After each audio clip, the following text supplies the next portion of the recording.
the Gemara we spoke about. We mentioned the matzah that we have on Pesach, that we specifically have a broken matzah in order to fulfill the obligation of lechem oini, to have the bread of poverty. And it turns out that on Pesach we do a similar thing as the Gemara here mentioned. The Gemara here talked about fulfilling both views when you have a large broken piece or a complete small challah. We spoke about fulfilling both of those views by putting them together.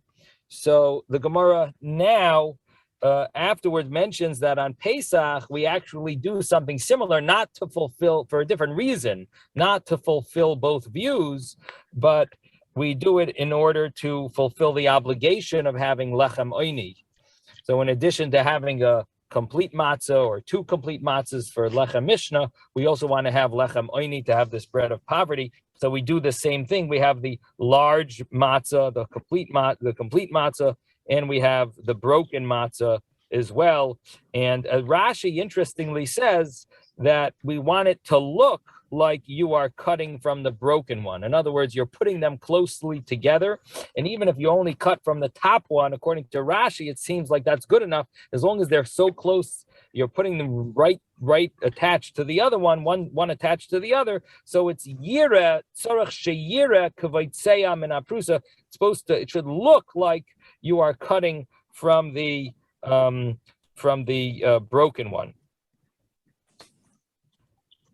So that's the way Rashi learns, and I did mention, of course, that there's an argument if you need to have two complete ones in addition to the broken, and because of lechem mishnah, and the only additional point on Pesach is that you have a third one which is broken, or does the broken one is that considered good enough to fulfill your lechem mishnah, which on Pesach is more lenient than the rest of the year, that you don't need two complete ones, one complete one and one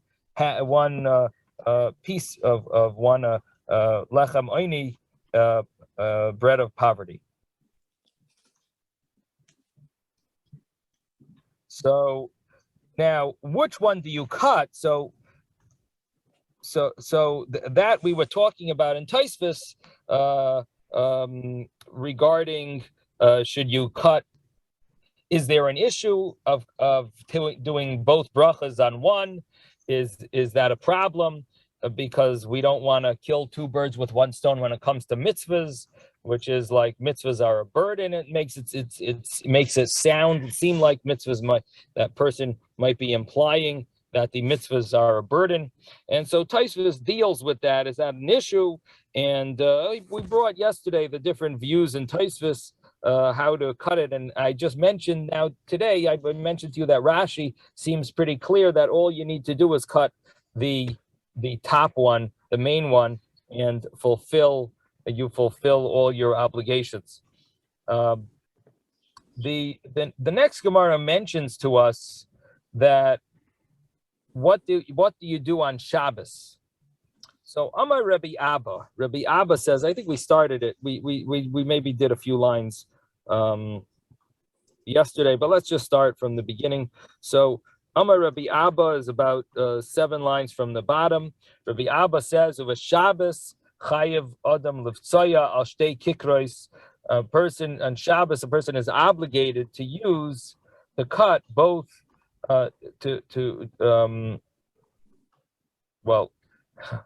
he's chayev adam levtsoya al shtei kikros. He's obligated to recite the bracha of Hamoitzi. And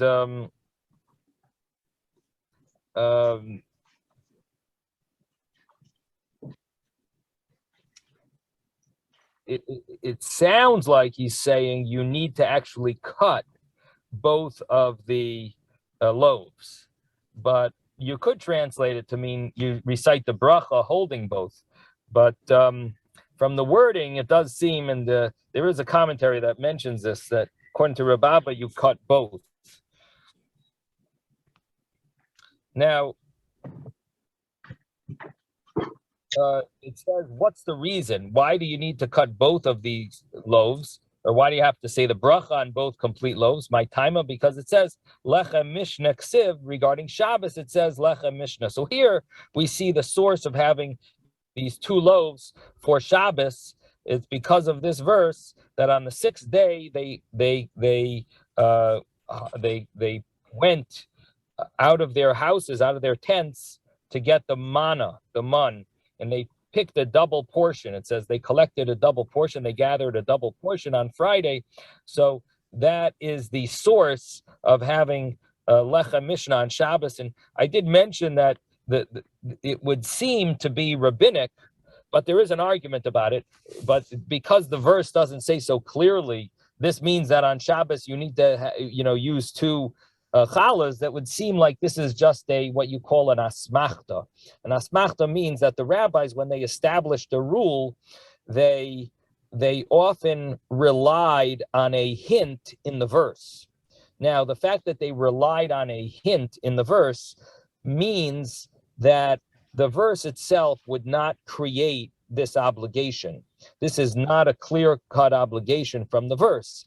But when the rabbis were establishing this law, they saw a hint in the verse, and they said, we're going to use that as a source, as a sort of like a something to lean upon for our decree. But the rabbis are the ones who established the decree, but they found a hint in the verse where it says lechem mishnah.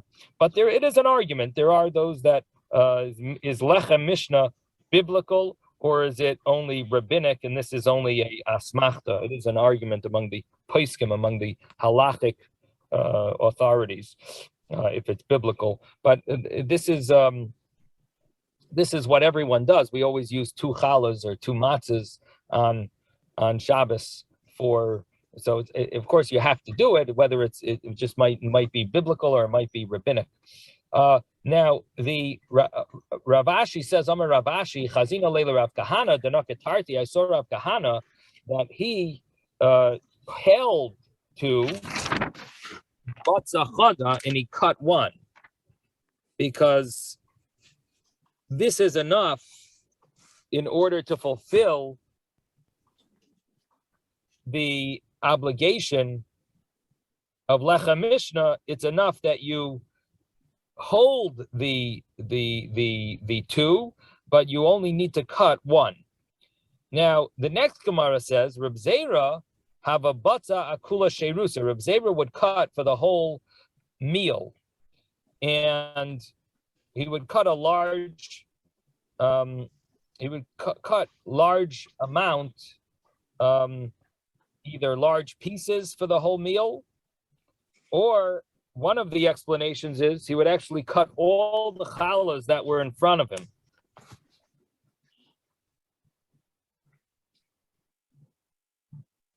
And that's the Rajba's explanation, that he would cut for the whole meal. He would cut everything that was in front of him. In other words, if he had the two challahs, he cut both of those challahs. If he had a few extra challahs, they would cut everything. And the Gemara asks, Amalei Ravina Rav Ashi, Ravina said to Rav Ashi, this seems like you are being gluttonous. So Amar Lei, so Rav Ashi answered back to Ravina that in other words, you have to remember, Rav Ashi said that he saw Rav Kahana cut one, and Reb Zera would cut either large pieces or all of the challahs. Now Ravina asked Rav Ashi that this seems to be some type of a negative. It doesn't look good. It looks inappropriate. It looks like you're gluttonous. So Amar Lei, Kivan to call Yoima like Ka'avid Hachi, since all days one doesn't cut these large pieces or cut up all the challahs. And only this time he is doing this.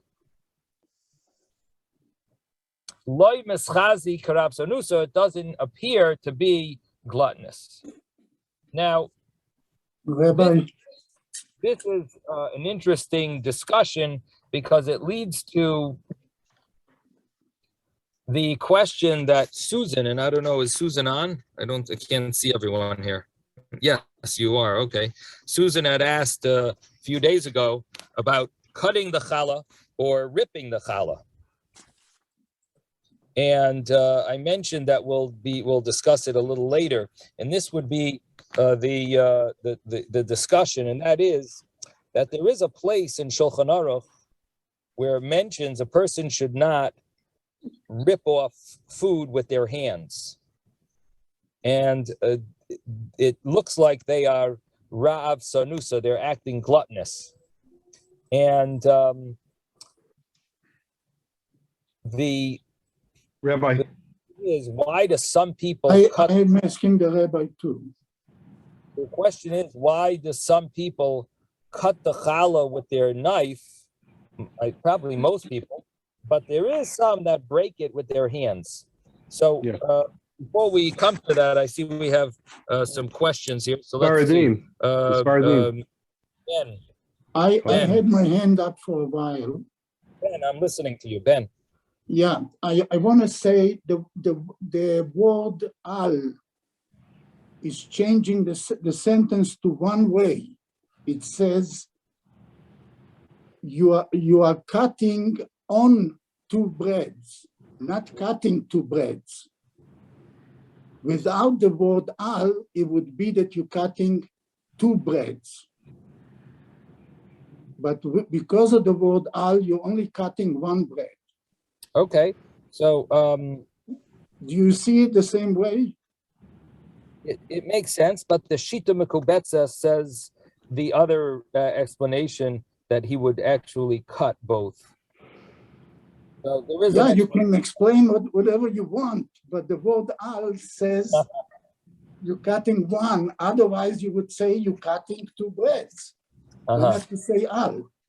Okay, good. I'm appreciating your insight. That's a good insight that it says al shtei kikres, which implies that he's doing the ceremony on two breads. On two breads, right? The bracha is on two breads. You cut the what bread. is the word levtsaya? Is that a Hebrew word or an Aramaic word? Levtsaya means to separate. To separate. Yeah, you're cutting or separating. So, what does that mean? To separate on two breads? Doesn't mean you have to cut. To do the act of separation. It could mean to pull it apart. Right. It could mean to pull it apart. Okay, very good. I like that, the word al. Yes, Moshe. Rabbi, the Svardim, they do tear the bread. What they do is they take the challah, they say the berachot, and then they pass the bread out to the people on the table. They tear off pieces and they actually throw it. Is that all Sephardim do that, or is that? I'm not saying all the Syrian. I know it's a Syrian custom, if I'm not mistaken. Okay. Hey, Ezra is our resident from Sephardi. Ezra, what do you have a response for this? So they don't hand it to the people, because handing it to the people normally is an indication that an individual is an avo. So they normally throw it on the table. Okay. But is it all Sephardim do the breaking with their hands instead of with a knife? I don't. I cut it with a knife. And okay, do you know which Sephardic do and don't do? No. Rabbi, I have family from Syria that did it the way as Moshe had described.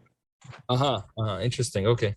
Rabbi, yes, Rabbi, Moshe. The scythe is considered an instrument of war. That's why they don't use it. That's the reason why. That's the reason behind it. So the to add to what Moshe said, the reason not to use a knife, even though I think almost all Ashkenazic Jews use knives, but there is a Sephardic what I'm hearing now is that it's a Sephardic custom, especially Syrian, or maybe specifically Syrian, that they break it. But there definitely is such a custom to break it with your hand. And as Moshe is saying, it has something to do with the knife being a utensil of war. And the thing is that the table, the shulchan of that that we eat on is supposed to be symbolic of the mizbeach, and it's symbolic of the altar, and the bread is the most the main part, I guess, of the meal. And so just like on the altar, they couldn't cut the stones on the altar to make the stones of the altar. They couldn't use metal. The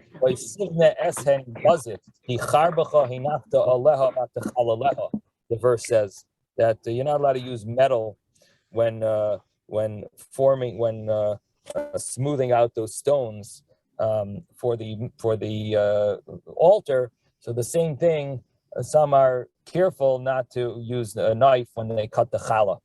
So because our table is in place of the altar, it's supposed to be similar to the altar in the Beis Hamikdash. Now, Yehuda has a question. Is this should I? Okay,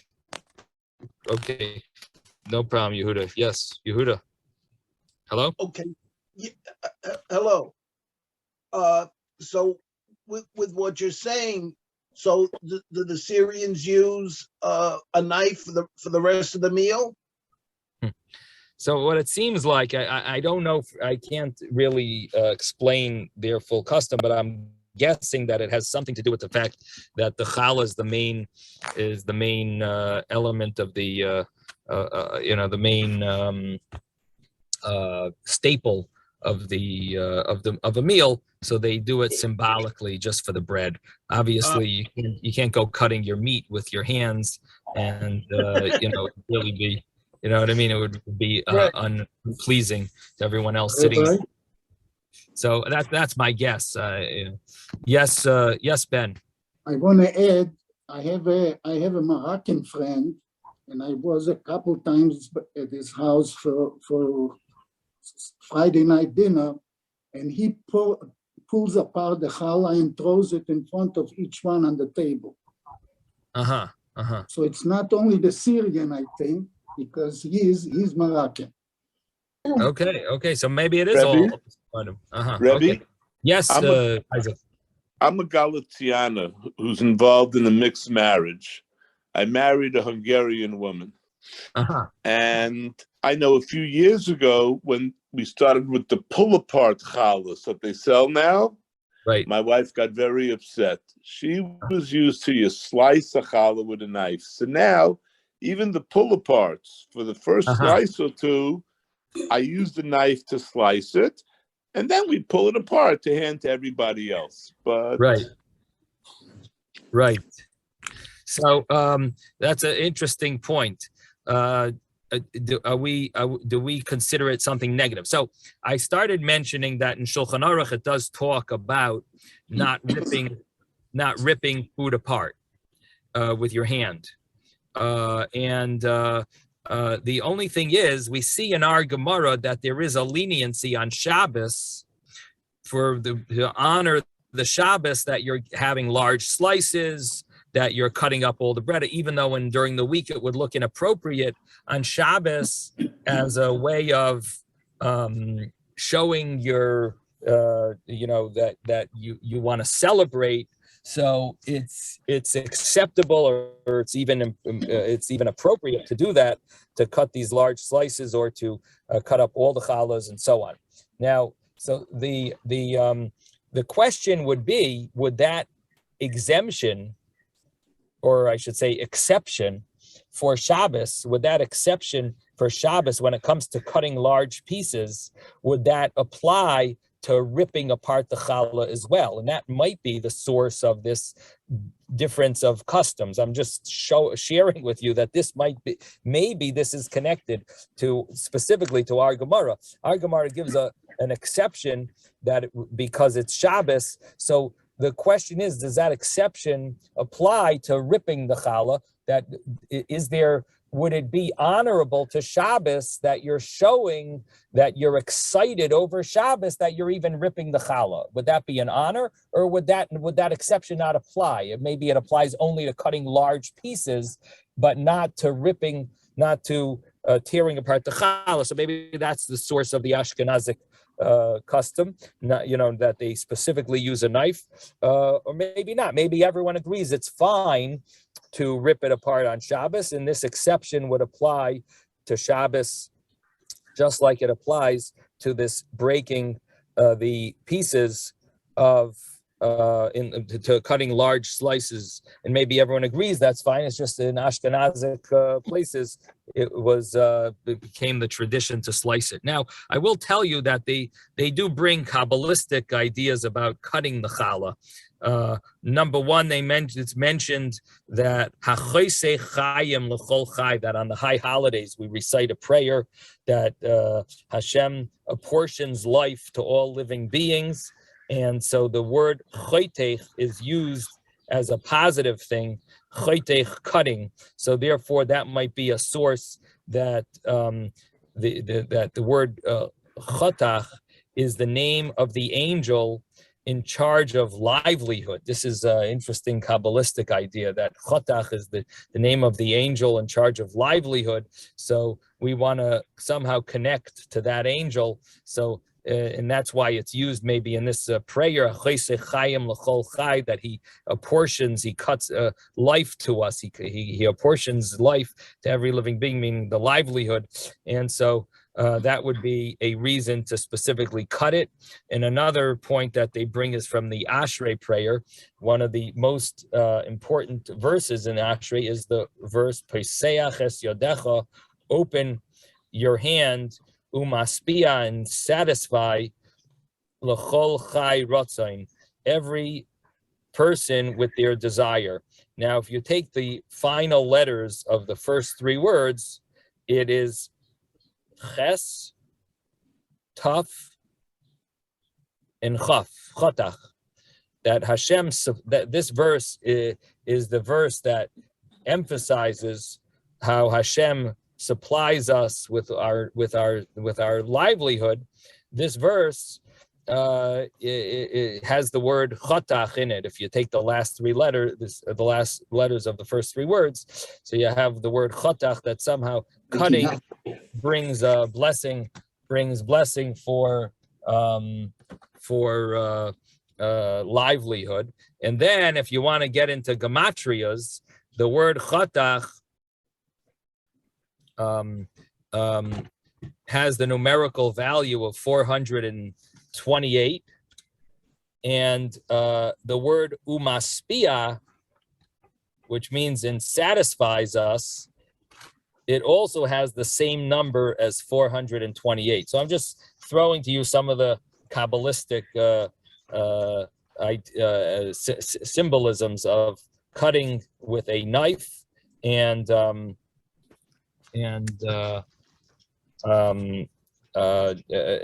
would be a maybe a source for some of the Ashkenazic custom. Okay, so in any event, so we've got Rabbi. Yes. Rabbi. Yeah. Yes. Two things. Number one, I don't know if you know that you. Oh, there's your video. I was going to tell you they didn't have a video. The second thing was our custom is we never throw any food, because it's an idea of shaming the food. It's insulting, or it's showing like you have so much food you're going to throw it. It's disrespectful. So we never throw bread. We never throw food. Right. There might be that's another discussion about throwing it versus passing it in a tray. But what Ezra mentioned is that the person who cuts it is not supposed to hand it to an individual. And that's based on a custom not that only by mourners does someone hand the food to a mourner. So the person who cuts it hands it to the mourner. So there is an issue with handing it to an individual. But on the other hand, it would seem that maybe passing a tray maybe shouldn't be an issue. I don't know. Maybe we have to look into the idea of throwing and why the Sephardic people throw. Maybe Ezra wants to share something with us. Ezra, do you have anything to say about the throwing? Or as I said, it's either that or the guy has to get up and hand it, and put it in front of each person's. But you're requiring the individual to do the breaking of the bread while seated. So therefore, I guess this is the expedient. Right.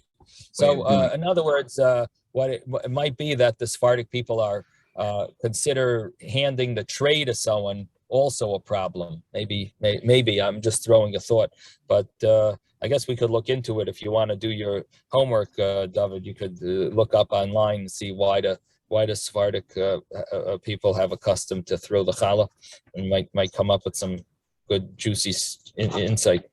I was wondering what's the source of not throwing. Is that Kabbalah? Is that Gemara? Well, you mentioned it, didn't you? That you said it's yeah, but I'm not the source. I'm wondering what the source is. We could look it up. It makes sense, ain't that we don't embarrass the food. In Mavirna lo eichlin, it says so. Probably in Hilchas Deus of the Rambam, I'm sure it mentions it, and it's probably based in a Gemara. We could look it up. I'm sure you could find that as well if you search it. We've been. Excuse me. I learned that you don't throw out food because there's hungry people in the world. That was the reasoning. That's the reasoning. Nobody's throwing out anything. Right. No one's. We're not That's talking not about what we said. Then. Not what they're talking about. We're talking about we're throwing to anything the out. person who can. You missed the point okay, there. Thank you. But okay, now the next Gemara talks about the law of Aerov, and the simple understanding is, at least the way Rashi learns, is that we're talking about an Aerov Chatzeros. The rabbis made a decree that a person that lives in a development that has a number of that has houses that are all part of one court with one courtyard. So they're in a some type of a development where there's the houses all open up to one courtyard, and this is definitely not considered a Reshus Harabim. It's not considered public property where a person would not be allowed to carry something. But the rabbis made a law that they should combine, they should, we're talking about, even though there's a fence around it, but nevertheless, they need to join together with food to be considered one property, to be able to carry from house to courtyard, from courtyard to house, from house to house. They need to do something called an Aerov Chatzeros. This is a Aerov that allows them to carry, because the rabbi said this looks like a public thoroughfare, it looks like a public road, because there's so many people and you're taking from one place to another. So if everyone joins together with a food, with like a bread, so this would allow them to carry in their courtyard and to house. Now, we used to do this in the building. I used to live in a building in Crown Heights in Brooklyn, and there used to be every Erev Pesach, they used to gather together. You'd send someone around the entire building to collect the matzah from each person. Each person donated one matzah, and one of the apartments, one of the persons, condo owners, he would put all the matzahs together in a box, and he would leave it on his, I guess, refrigerator till the next year Pesach, and he kept it in that way.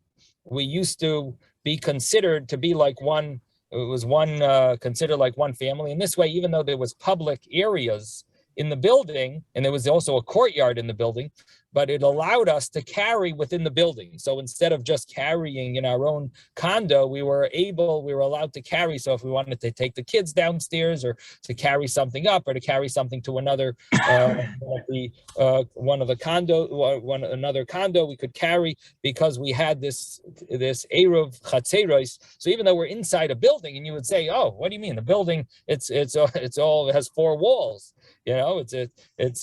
Why can't you carry? And the answer is because the rabbis made a decree that it looks like a public domain, and because of that, we need to have this Eruv Chatzeros, in which is the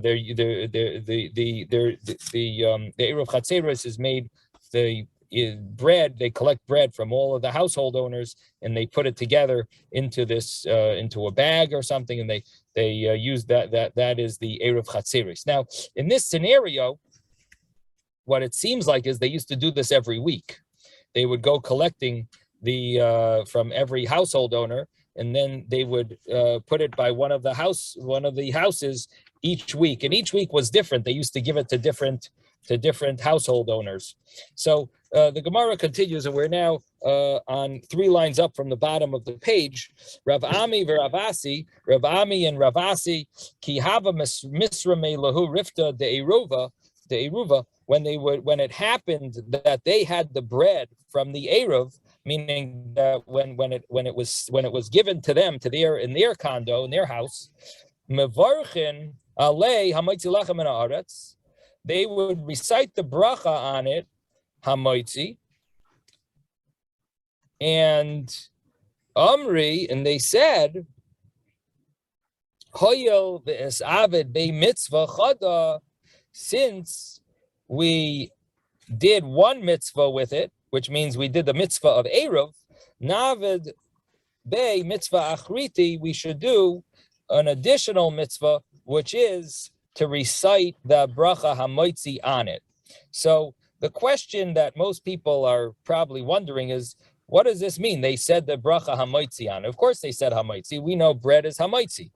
But the answer is no. What they said was that they specifically recited the hamaitzi bracha on this bread versus other breads. In other words, they wanted this bread to have the mitzvah done with it, because there is a concept, and this is an interesting concept, that when you do a mitzvah with something, we try to do another mitzvah with it.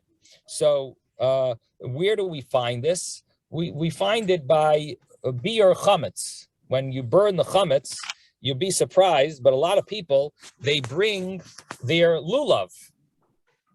They bring their lulav to the biur chametz, to the burning of the chametz. They bring their lulav from 6 months earlier, from Sukkot. They bring their lulav. Why do they bring their lulav? Because a mitzvah that you did a mitzvah with something, you should use it again for a mitzvah later. I believe some people use their tzitzis, their old tzitzis strings, in their books for a placeholder, and there must be other examples where we use. What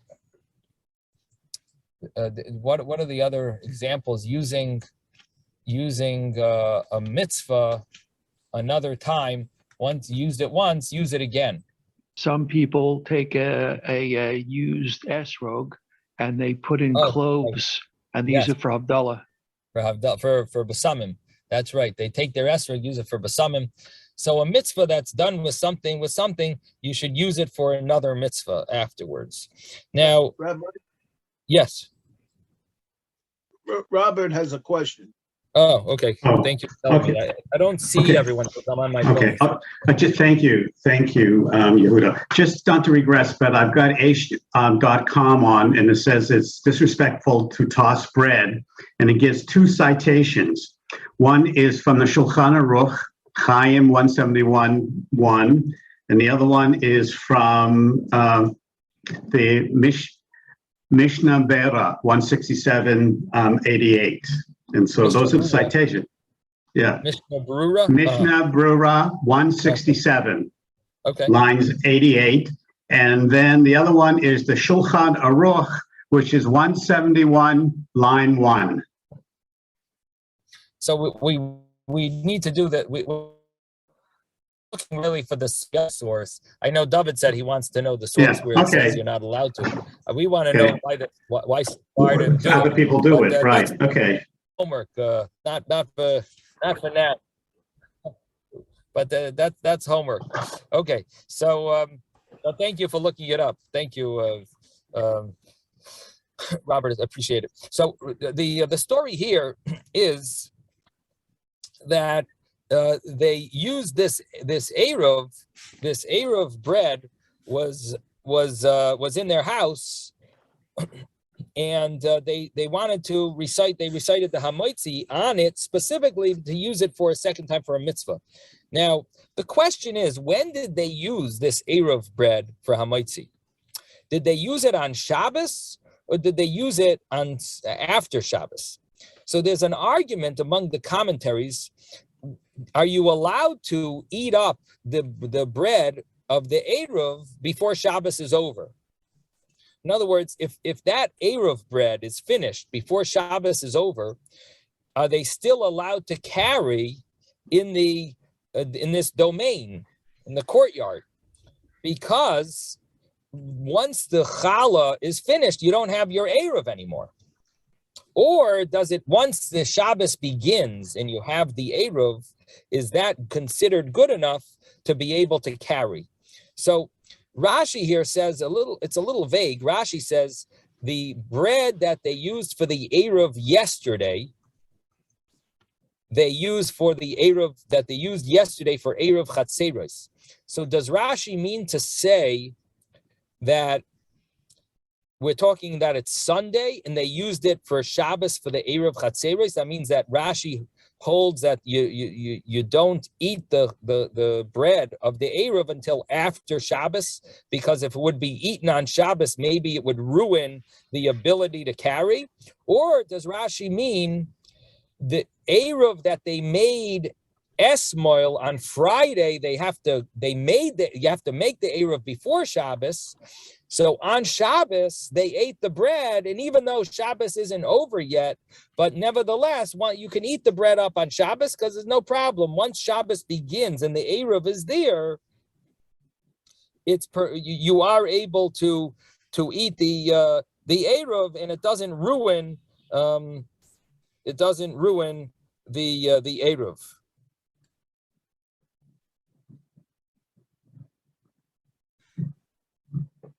Now,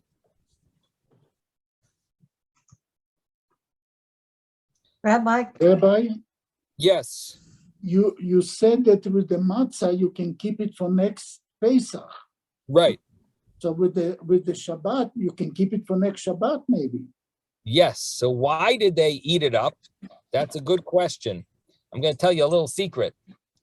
Matzah lasts a whole year. Oh, I think it can last a decade, never mind a year. I've done previous year's matzah on Pesach. Right. So matzah does last a year or more, and therefore we use matzah. But it seems that maybe I don't know why they didn't use matzah. Maybe matzah was too hard to come across, and therefore they would do a weekly Eruv and deal with it. Deal with Pesach when Pesach came. Maybe that one Shabbos of Pesach, they didn't do the Eruv. But or maybe if matzah was very hard to come across, maybe they would come there and take back their Eruv on Pesach to eat it. Yeah. Who knows? If just throwing a thought, why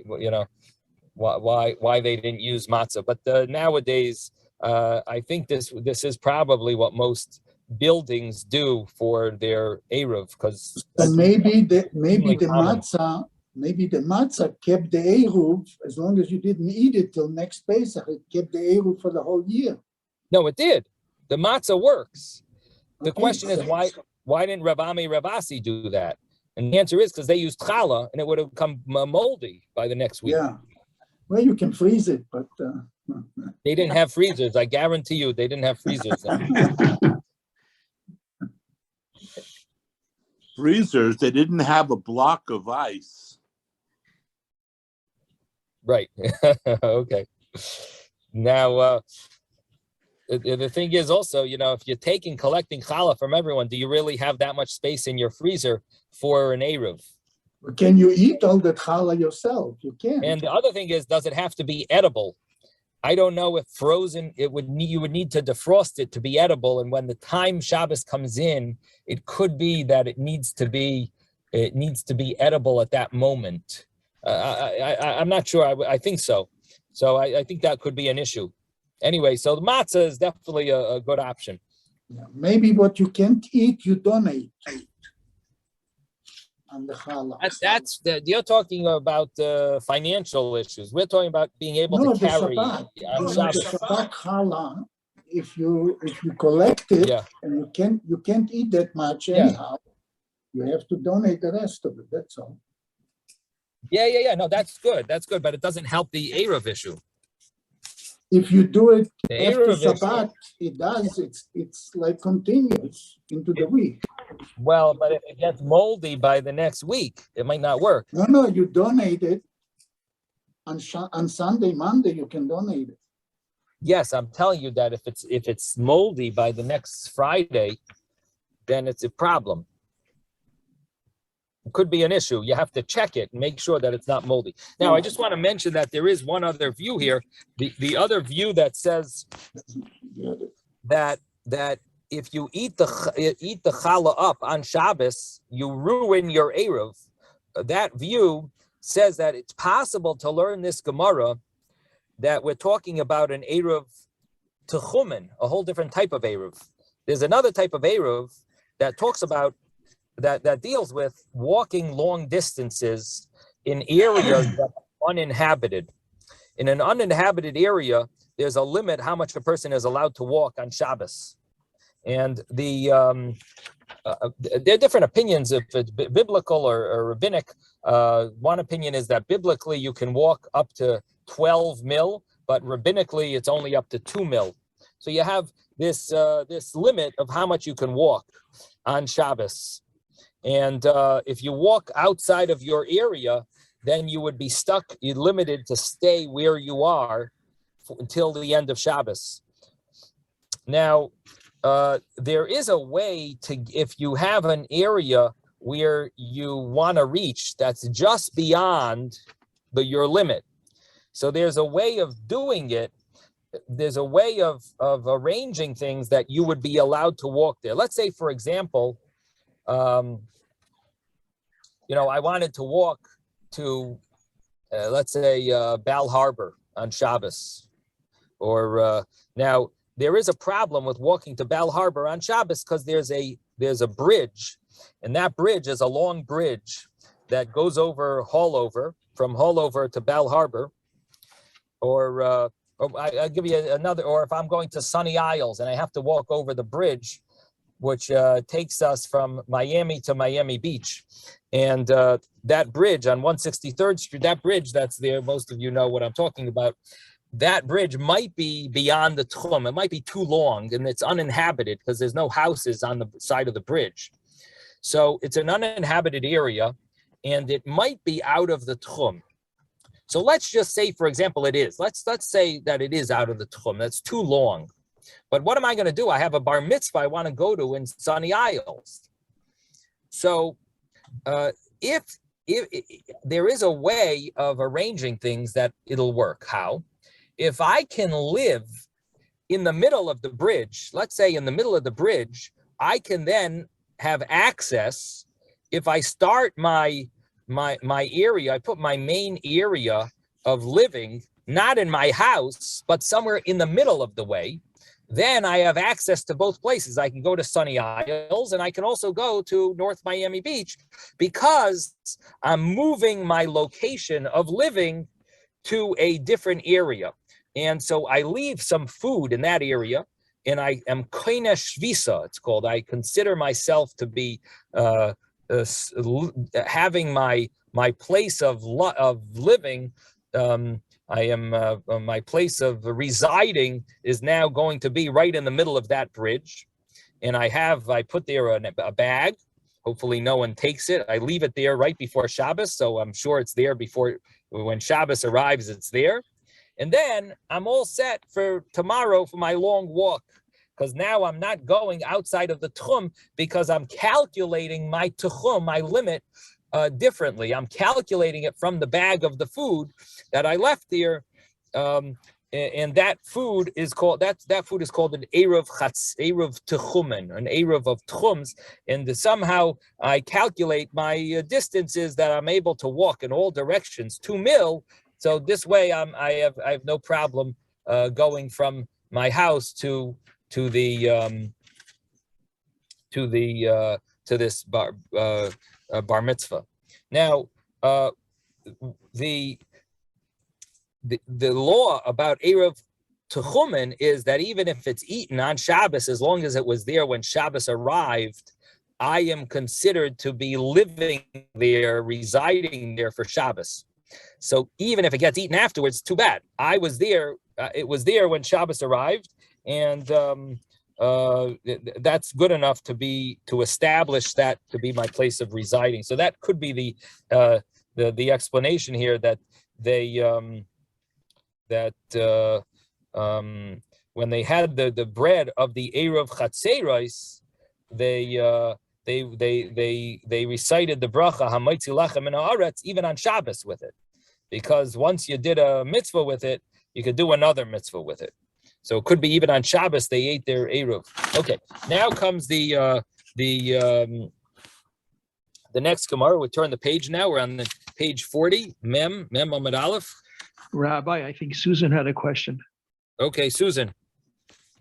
I just wanted to say that there was 14 people on Shabbos with my grandfather and grandmother, and they're Orthodox Jews.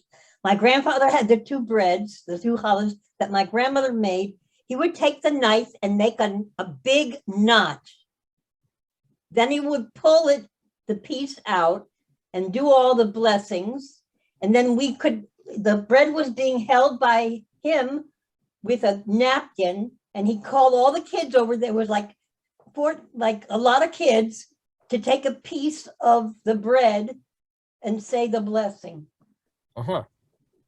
Okay, so the cut before it was probably what we spoke about earlier. Notch, only a big notch.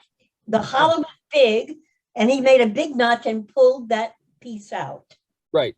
So the cut that he did before, we spoke about it on the previous page, that we don't want to interrupt from the bracha to the slicing, so we make a little slice beforehand, so that once we recite the bracha, we can cut it right away, whatever's left, and eat it. So we make a slice before the bracha, or just a little mark on it before the bracha, and then this way we're ready to recite the bracha, so that right after the bracha we can immediately cut where we made that mark. So that might be the explanation. He would make all the kids come and pull a little piece off of that big. Yes. Right. So that might be something that what you're mentioning about the fact that they're coming to take their piece or pulling it off, that might be connected to the fact that he didn't want to hand it to them. Right. Possibly, like Ezra brought, or. But he wanted everyone to share. In other words, he wouldn't let us sit at the table while he was doing the blessings. But once he was done, he would call all the kids over. I mean, I'm talking about 2 years old up to 10 years old. And we each would take a little piece. So it might be he wanted to, he might have wanted to make sure each kid knows the blessing. So that could be another could have been, explanation. yeah. Well, okay, we're going to continue. We're on page 40A. Amar Rav said, and here we're going to talk about interrupting the bracha with the eating what you're reciting the bracha on. So I mentioned before, I just mentioned that when it came to making a little mark in the bread, we don't want to interrupt between the bracha that you recite on the challah and eating the challah. So therefore, if you make a mark before, what happens when you're ready to, after you recite the bracha, then you slice exactly on that mark, or you can slice right on that mark, and you won't have to think, where do I cut from, and so on. You'll be able to cut right away. Now, the idea is we try to minimize any interruption between a bracha and the actual partaking of what the bracha was on. If a person does interrupt, so it depends. It depends what the interruption is. So what happens if a person did not make the mark on the challah, for example? We make a mark on our challah before. What happens if you didn't? So now, after you recited the bracha hamaitzi, you forgot to make the mark. You have to recite another hamaitzi? Should you make the mark and recite another hamaitzi? No, because that mark that we make is only it's preferable, but it's not, again, it's not like you would need to recite the bracha again if you didn't do it. What happens if you forgot to bring salt to the table? So you interrupt, you recited the bracha hamaitzi lechem min haaretz, and you start cutting, and all of a sudden you tell your wife, bring the salt. You tell your child, bring the salt. So, I just interrupted. I just said something. I said, bring the salt. So do you need to recite hamaitzi again if you said, bring the salt? So the thing is that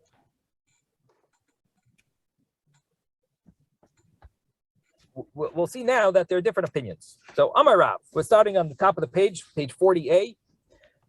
Rav said, toil, if a person said, toil baruch, toil baruch, take the piece that is blessed, meaning the household owner, or the head of the household, cut the challah, and he didn't taste any piece yet. He cut it and he put it in front of someone, and he said, toil baruch, take the piece that was blessed, from the piece that the blessing was recited on it. So einay tzarech levarech, he doesn't have to repeat the bracha again, because this speech is not considered a interruption. Why? Because it's necessary. He was telling it's something that was about the bread to eat the challah. So therefore, it's not considered a interruption. Now, this doesn't mean you should go about doing this, but if you did it, it's fine. You don't have to repeat the bracha. What about havei melach, havei lifton? Bring salt to dip the bread in, or to have on the table. Havei lifton, bring the dip to dip the bread into, the challah into. Sarich levarech, there you would need to repeat the bracha, because that would be considered an interruption. Rabbi Yochanan, so that first opinion was Rav. Rabbi Yochanan argues. Rabbi Yochanan, Amar, Rabbi Yochanan says, "Afilu haviu melach haviu lifton nami eino tzarich levarech." Even if a person said, "Bring the salt and bring the dip," you also don't have to recite the bracha.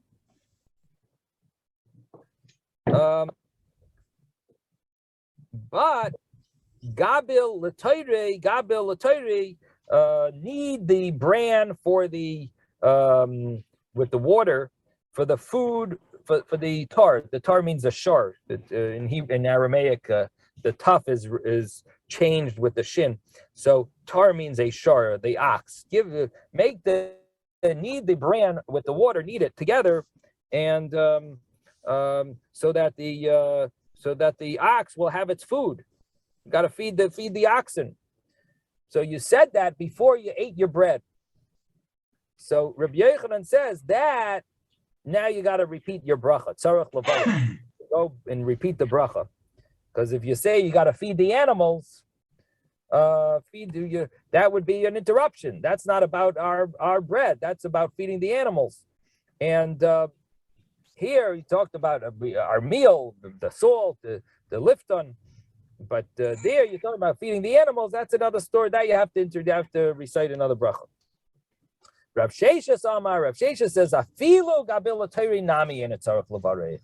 Even to tell your household members to knead the bran with water for the oxen, that also you don't have to repeat the bracha. The Amar Rav Yehuda Amar Rav, because Rav Yehuda said the name of Rav, Asur liyadam sheichel kadem sheichel kadem sheyitim meichel behemta. A person is not allowed to eat food until he gives food to his animals. Shenemar, as it says, v'nasati esav b'sadachal behemtecha. It says in the Shema prayer that I will give Esav grass or vegetation, besadacha, in your fields, livahemtecha, for your animals. And then it says, v'yachalta v'savahadar v'yachalta v'savat. And afterwards it says, and you will eat and you will be satisfied. So what do we see?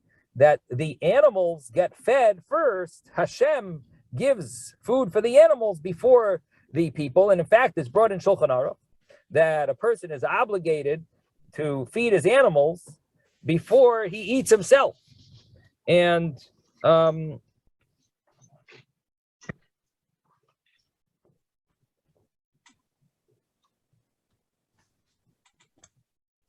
because of that, it's considered tsar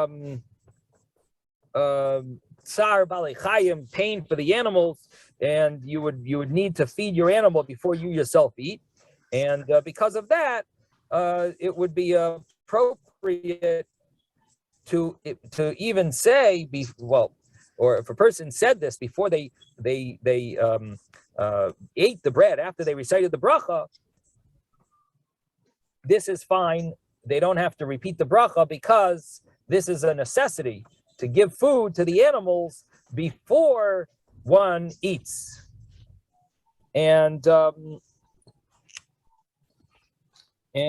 this is an important halacha, actually, important for people to know. If you have animals, if you have, I think it would apply to fish as well. You have to feed the animals before you yourself eat. And in fact, if a person said feed the animals after they said Amaitzi, before they even ate the bread, that would be acceptable, and they would not need to repeat the bracha.